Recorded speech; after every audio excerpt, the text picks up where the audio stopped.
সম্মানিত সুপ্রিয় দিনী ভাই ও বোনেরা, আজ পবিত্র 11 মুহররম সোমবার দিন। যারা 9 মুহররম রোজা রাখেন নাই তারা হয়তো আজ 11 মুহররম সোমবার দিন রোজা রেখেছেন। সম্মানিত সুপ্রিয় দিনী ভাই বোনেরা, আজ আমি আপনাদেরকে এই দিনে দুইটা আমল শিখিয়ে দেব, যেই দুইটা আমল করলে আপনার জীবনে 100 বছরের গুনাহ যদি থাকে আপনার 100 বছরের গুনাহ মাফ হয়ে যাবে। শুধু তাই নয়, আপনার জীবন পরিবর্তন হয়ে যাবে, অভাব দূর হয়ে যাবে, অনটন দূর হয়ে যাবে, ঋণ থেকে মুক্ত পাবেন। আজকের ভিডিও যদি সম্পূর্ণ দেখেন, সম্মানিত সুপ্রিয় দিনী ভাই বোনেরা, প্রথম থেকে শেষ পর্যন্ত দেখবেন, ভিডিওটা স্কিপ করবেন না, সম্পূর্ণ ভিডিও দেখবেন। তো সম্মানিত সুপ্রিয় দিনী ভাই বোনেরা, আজ আমি আপনাদেরকে বলে দেব রোজা রেখে কিভাবে আমল করবেন, কিভাবে নামাজ পড়বেন, কোন নামাজ পড়বেন, কোন নিয়ত পড়বেন, সম্পূর্ণ কিছু আমি আপনাকে শিখিয়ে দেব। শুধু তাই নয়, আজকে আমি আপনাকে সর্বপ্রথম দুইটা আমল সম্পর্কে শিখাবো, যেই দুইটা আমল করলে আপনার 100 বছরের গুনাহ মাফ হয়ে যাবে। শুধু তাই নয়, আপনার জীবনে যদি 200 বছরের গুনাহ থাকে, এমনকি 1000 বছরের গুনাহ থাকলে আপনার জীবনের 1000 বছরের গুনাহ মাফ করাতে পারবেন। শুধু তাই নয়, আপনার জীবনে 1000 বছর গুনাহ থাকলেও গুনাহ মাফ হয়ে যাবে যদি দুইটা আমল আপনি করেন। আমার কথা নয়, এটা হাদিসের কথা, আমার কথা নয়, রাসূল সাল্লাল্লাহু আলাইহি ওয়াসাল্লামের কথা, এটা আমার কথা নয়, স্বয়ং আল্লাহ রাব্বুল আলামিনের কথা। তো সম্মানিত সুপ্রিয় দিনী ভাই বোনেরা, দুইটা আমল সম্পর্কে আমি এখন বলে দেব, তারপরে কিভাবে নামাজ পড়বেন, নিয়ত করবেন, রোজা রেখে সেটা বলে দেব। তো চলুন আমরা দুইটা আমল সম্পর্কে জেনে নেই। সর্বপ্রথম 1 নম্বর যে আমলটা সেটা হচ্ছে ইস্তিগফার। আমি আবার বলছি, সর্বপ্রথম যে আমলটা, দুইটা আমলের মধ্যে সর্বপ্রথম যে আমলটা সেটা হচ্ছে ইস্তিগফার। আপনি ইস্তিগফার কি সাধারণ ইস্তিগফার মনে করবেন না। আপনি ইস্তিগফার শুনে হয়তো ভাবছেন এটা একটা সাধারণ ইস্তিগফার, এটা সব সময় পড়ি, এটা তো তেমন একটা কিছু আহামরি নয়। আপনি কিন্তু ভুল করছেন। ইস্তিগফার সম্পর্কে আপনি জানেন না। এই ইস্তিগফার কোনো সাধারণ ইস্তিগফার নয়। আজ আমি আপনাকে যে ইস্তিগফারটা শিখিয়ে দেব সেটা হচ্ছে সাইয়্যিদুল ইস্তিগফার। সম্মানিত সুপ্রিয় দিনী ভাই বোনেরা, আমি নিয়ম সহকারে আপনাকে শিখিয়ে দেব, আপনি মনোযোগ সহকারে দেখুন। আপনি ইস্তিগফারকে কোনো সাধারণ ইস্তিগফার মনে করবেন না। এই ইস্তিগফার কোনো সাধারণ ইস্তিগফার না। আল্লাহ রাব্বুল আলামিন স্বয়ং ইস্তিগফারের কথা বলেছেন এবং রাসূল করিম সাল্লাল্লাহু আলাইহি ওয়াসাল্লাম স্বয়ং ইস্তিগফারের কথা বলেছেন।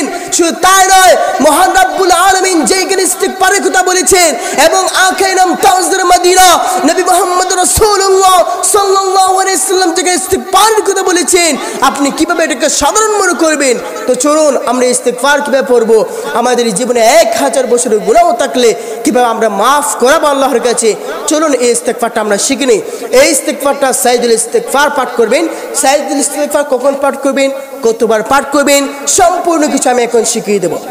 আপনি যে দুইটা কাজ করবেন, সর্বপ্রথম ইস্তিগফার, সাইয়্যিদুল ইস্তিগফার সহিভাবে পাঠ করে নেবেন, সহিভাবে শিখে নেবেন।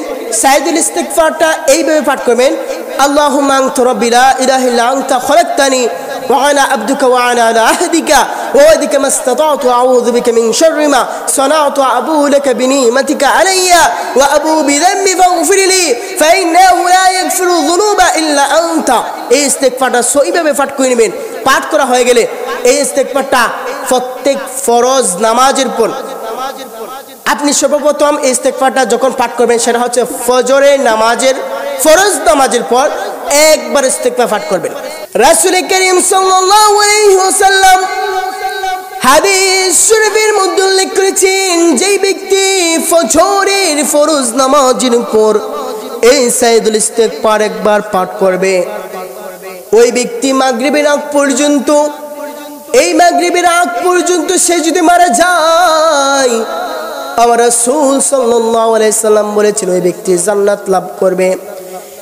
এবং রাসূল করিম সাল্লাল্লাহু আলাইহি ওয়াসাল্লাম আরেকটা হাদিস উল্লেখ করেছেন, এই সাইয়্যিদুল ইস্তিগফার মাগরিবের পর যেই ব্যক্তি একবার পাঠ করবে, ফজরের নামাজের আগ পর্যন্ত ওই রজনীতে ওই ব্যক্তি যদি মারা যায়, ওই ব্যক্তি জান্নাত লাভ করবে, জান্নাত সে লাভ করবে। আল্লাহ রাব্বুল আলামিন তাকে জান্নাতে প্রবেশ করাবে। সম্মানিত সুপ্রিয় দিনী ভাই বোনেরা, বুঝতেই পারছেন এই আমলটা কত গুরুত্বপূর্ণ।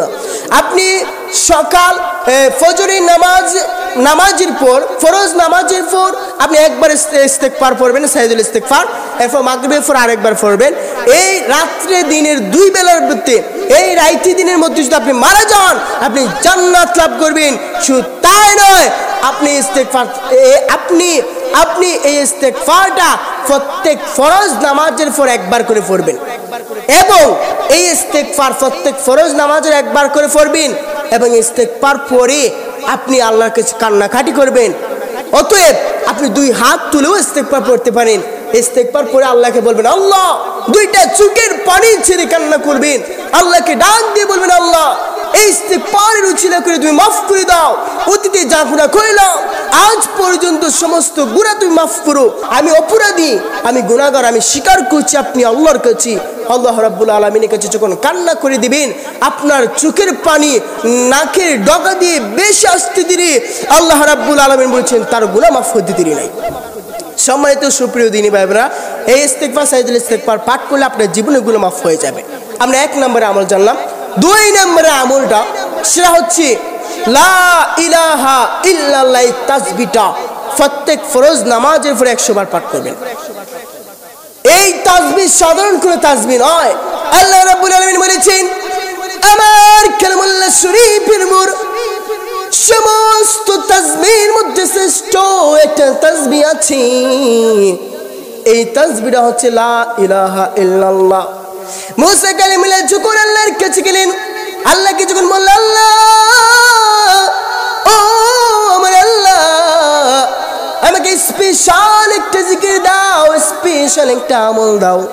আল্লাহ তখন স্পেশাল একটা আমল দিয়েছেন, স্পেশাল একটা জিকির দিয়েছেন, লা ইলাহা ইল্লাল্লাহ। বলেছেন, হে মুসা, তুমি লা ইলাহা ইল্লাল্লাহ নাম দিয়ে জিকির করো, বেশি বেশি করে আমল করো। মুসা কালিমুল্লাহ ডাক দিয়ে, আমার আল্লাহ, এই জিকিরটা মানুষের মুখে মুখে থাকে, আমি তো আপনার কাছে স্পেশাল একটা আমল চেয়েছিলাম। আমার আল্লাহ বলে, ও মুসা, 7 আসমান 7 জমিন যদি এক পাল্লায় রাখো, আমার লা ইলাহা ইল্লাল্লাহ তাসবিহটা যদি এক পাল্লায় রাখো, আরে 7 আসমান 7 জমিনের পাল্লাটা উপরে উঠে যাবে, আর লা ইলাহা ইল্লাল্লাহ তাসবিহটা বাড়ি হয়ে যাবে। এত বাড়ি এই তাসবিহ, এত বাড়ি, এত বাড়ি। এই তাসবিহ যদি নিয়মিত কেউ পাঠ করে, ওই ব্যক্তি কখনো জাহান্নামে প্রবেশ করবে না। আমার আল্লাহ বলে, ওই ব্যক্তি জান্নাতে প্রবেশ করবে। ও দুনিয়ার মুসলমান, আপনি এই তাসবিহটা নিয়মিত পাঠ করেন, আপনি এই তাসবিহটা নিয়মিত পাঠ করেন।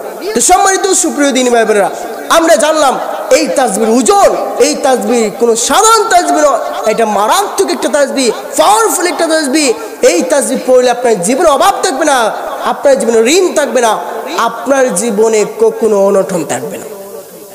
আপনি এই তাসবিহ পড়ে আপনি ধনী হয়ে যেতে পারেন। সম্মানিত সুপ্রিয় দিনী ভাই বোনেরা, আমরা দুইটা আমল সম্পর্কে জেনে নিলাম। তাসবিহটা লা ইলাহা ইল্লাল্লাহ তাসবিহটা প্রত্যেক ফরজ নামাজের উপর পাঠ করবেন। এর উপরে আপনি যা পাঠ করতে পারেন, এর উপরে আপনি যা পাঠ করতে পারেন, সর্বনিম্ন 100 বার পাঠ করবেন। এখন আমরা জানবো রোজা রেখে কিভাবে আমল করবেন, আপনি রোজা রেখে কিভাবে নামাজ পড়বেন। আপনি রোজা রেখে বিশেষ করে নফল ইবাদত করবেন। নফল ইবাদতের নিয়ত কিভাবে করবেন? আপনি কিবলামুখী হয়ে দাঁড়াবেন, আপনি বলবেন, আমি আল্লাহকে সন্তুষ্ট করার জন্য আমি 2 রাকাত নফল নামাজের নিয়ত করলাম, আল্লাহু আকবার, এইভাবে নিয়ত করবেন। এরপর আপনি যত মন চায় আপনি তত রাকাত নফল ইবাদত বন্দি করবেন। এটার কোনো নির্দিষ্ট সময় নেই, আপনি যখন মন চায় তখন নফল ইবাদত করবেন। আপনি বেশি বেশি নফল ইবাদত করবেন, জিকির আজকার করবেন, তাসবিহ পাঠ করবেন, আল্লাহু আকবার, আলহামদুলিল্লাহ, লা ইলাহা ইল্লাল্লাহ, সুবহানাল্লাহ, এই তাসবিহগুলো বেশি বেশি করে পাঠ করবেন। তো সম্মানিত সুপ্রিয় দিনী ভাই বোনেরা, অবশ্যই আজকের ভিডিওটি আপনাদের ভালো লেগেছে। যদি ভালো লেগে থাকে আপনাদের বন্ধু বান্ধবের কাছে শেয়ার করে দিবেন, এবং আমাদের এই ভিডিওর কমেন্টে একটা আমিন বলে জানিয়ে দিবেন, একটা ভিডিওতে লাইক দিবেন, অবশ্যই আমাদের চ্যানেলটা সাবস্ক্রাইব করে বেল আইকনটি বাজিয়ে দিবেন। আমাদের এই চ্যানেলের মধ্যে প্রতিনিয়ত নতুন নতুন আমল সম্পর্কে ভিডিও আপলোড করা হয়। তো সবাই ভালো থাকবেন, সুস্থ থাকবেন। আসসালামু আলাইকুম ওয়া রাহমাতুল্লাহি ওয়া বারাকাতুহু।